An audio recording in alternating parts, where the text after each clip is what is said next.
Hello and welcome to the Quarantined Wargamer. I'm Big Lee, and this week I want to talk to you about caring for your brushes. So I'm going to try and keep the video intentionally short this week, because I know the last couple of weeks they've been a little bit longer than I would have liked. So I'll try not to talk too much.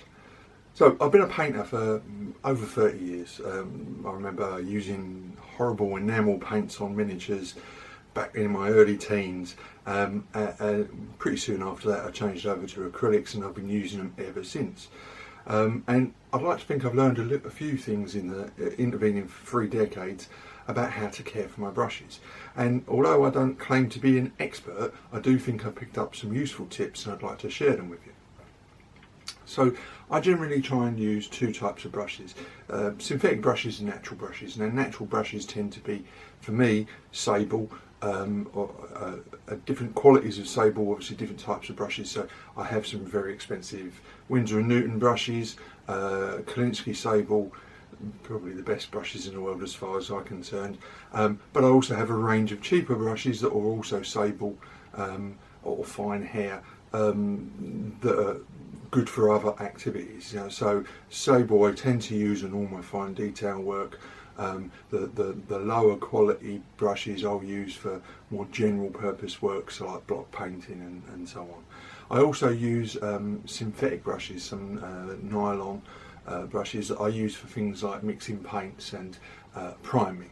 So this little bit of tutorial type thing is going to be basically looking at how we clean and look after our sable brushes, but to be honest, the same techniques apply to the synthetic ones. At the end of the day, looking after your brushes, regardless of whether they're cheap or expensive, will make them last longer. So why should we care for our brushes? Well, there's a range of different reasons, but for me it comes down to 3 things. First of all, some of my brushes are very expensive. Spending £10 to £20, British pounds, on a good quality sable brush, I don't mind spending that money because it's my hobby. I'm investing in the best tools that I can buy, but I want them to last. So I'm not going to allow my expensive tools to deteriorate any faster than I absolutely have to. The other thing is these are precision tools, and they're only going to stay that way if you treat them well. And also there's an element of, I don't know, professional pride. At the end of the day, I always remember something that my grandfather used to say, that the shoddy workman produces shoddy work with shoddy tools. I don't want to be that person. So I'm going to show you a very quick video of how I clean the brushes. I'll try and keep it as short as possible, and then afterwards we'll come back and I'm going to just run through some general tips that I think you should apply when looking after your most important piece of kit on your painting table. So here you can see I've got a little bit of paint on this brush. I want to give it a clean now that I've used it. So the first thing I'm going to do is just wash off all the excess paint in some clean water.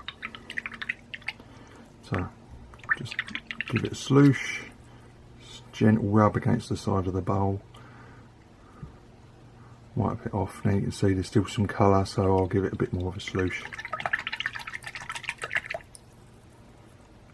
Right, it seems to be running reasonably clear. So now I'll dab the brush in some clean water and rub it around in the brush soap, just to get plenty of soap on those bristles. And then what I do is I take my hand and I actually rub it and massage it into the fibres. And now I don't know if you can see there's still a little bit of colour coming out of those brushes. The water's not quite, or the foam's not quite clear. So I'll work that in, just rubbing the brush up and down. I don't try and bend the fibres too much. I just keep twisting it, rubbing it up and down in my hand, and then I'll give it a wash. Now in this case the water's running clear off of the brush, so this brush is clean because I keep it clean all the time. But if you still had a little bit of residue coming off of it, then what I would suggest is that you just repeat the process. Dab it in some cold clean water, rub it onto the soap, and then just keep repeating until eventually you get a clear discharge off of the brush when you rub it on a clean cloth. Now the brush is clean and ready. I want to maintain that nice sharp point that I'm getting with my brush, so what I will do is I will just rub it on the brush soap just a little bit, bring it to a fine point, and then I will leave that brush horizontal like that to dry. That will set reasonably hard so that the fibres can't get bent accidentally, and when it's completely dry I can stand it upright in its jar ready for me to use. Or indeed I have a little rack where I tend to keep my most used brushes right in front of me on a rack horizontal ready for me to grab. But the point is once you put the soap on it and it's set, those fibres will be reasonably well protected until you use the brush again at some future date. Then just get rid of your dirty water and start again with fresh. So I hope that video was useful. So now I have a few basic tips that I think you can apply in any setting. So one of the easiest ways to look after your brush is to use them properly. So don't overload the brush with paint when you're using it. Try and keep the paint on the tip of the brush at all possible, and then clean the brush tip out regularly during your painting session. If you put too much paint on the hairs, it ends up getting right down in at the base of the hairs near the ferrule, and if it dries in there between the hairs, it stops them sticking together and forming a nice point. So don't overload the brush is a key way of protecting the brushes. Then use the right brush for the right job. So you won't use your most expensive brushes for dry brushing, for instance, because that will destroy them. So keep those expensive brushes for that precision work, and then use your cheaper brushes for block painting and so on, and your synthetic ones for dry brushing, mixing paints and all those other sort of jobs. So using the right tool for the job is a key way of making sure that you get the most out of the life of your brushes. Then an obvious one, don't let paint dry on the brush itself. If it dries on the hairs, and it dries in particular at the base of the hairs, as I've already indicated, that ends up opening out those hairs and it makes it impossible to get a point. And once it's dried, it's really hard to get out. It's not entirely impossible, but a brush will never be quite the same if you let paint dry onto it. So always wash your brush out in as clean water as you can get, as you're painting and at the end of each session. Now I always use always try and use clean water. That's an obvious one.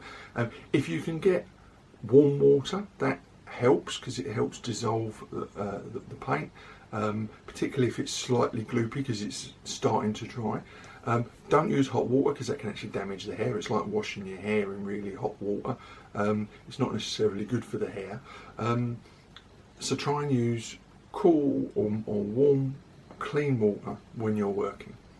Then once you've washed them, don't leave them, don't put them upright, because the water will drip down into the ferrule and unseat the glue, maybe seep into the handle, the wooden handle that will expand, and it all damages it, can unseat those hairs and makes it harder for the brush to maintain a nice fine tip.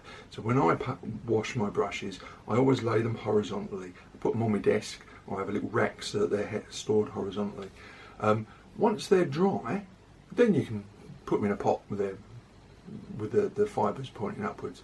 But while they're drying, I keep them horizontal on my desk or on a little rack.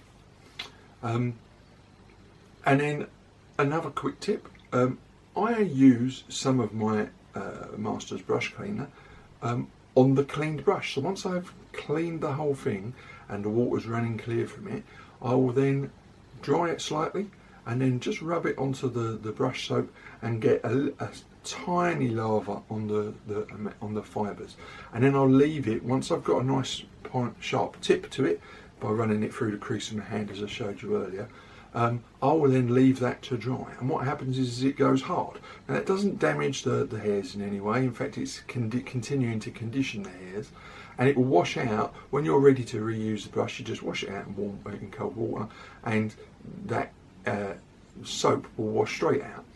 But the point is it keeps the tip on the brush, and being a little bit stiffer, it helps protect it and keep that tip so you're ready to go when you start your next painting session. And that brings me to plastic brush covers. Now all our brushes, when we buy them, they've got the plastic covers on. I don't throw them away, but I don't use them. Once I've taken that off and started using a brush, I tend to put those covers in a little pot and keep them somewhere in case I ever really need to transport my brushes. But I very rarely take them on and off, because you invariably end up catching an odd hair and you can damage them. You can actually, just like your own hair, you can break hair fibres, and then you'll have like weird hairs sticking out at wonky angles and all that. So I don't tend to use them. What I will do, as already indicated, I will clean the brush, put a little bit of brush soap on to maintain a nice stiff point, let it dry so it goes hard, and then I can store them upright in my pot once they're dried and they've got a little bit of soap in them to hold their shape. So I personally wouldn't advise against using those plastic brush covers. I actually think that they're potentially more damaging. They're fine when you're transporting brushes or when you first bought them, but once you get them home and you start using them, just throw them away. So I would like to say, I've not been sponsored to do this video. I talk about Masters brush cleaner because I've been using it for over 20 years, and I just think it's excellent. It's a product that I personally recommend because I've used it for a long time. There are other types of brush cleaner out there. Pueblo Artist's brush cleaner, for instance, it's good at dissolving oils and varnish. Winsor & Newton make their own brush cleaner, water mixable, works with a range of paints, particularly acrylics. Da Vinci's brush soap is another soap example that cleans and conditions the hairs, very similar to Masters. Personally, I like Masters. It has a nice smell as well, but the point is it does the job. It conditions those hairs, and it really does seem to make a difference, particularly on the high quality sable brushes. So anyway, I hope you've enjoyed this video. Please consider subscribing to my channel, and of course, if you have any comments or suggestions or tips even that you think that I've missed out, please do so in the comments below or over on my blog, Big Lee's Miniature Adventures.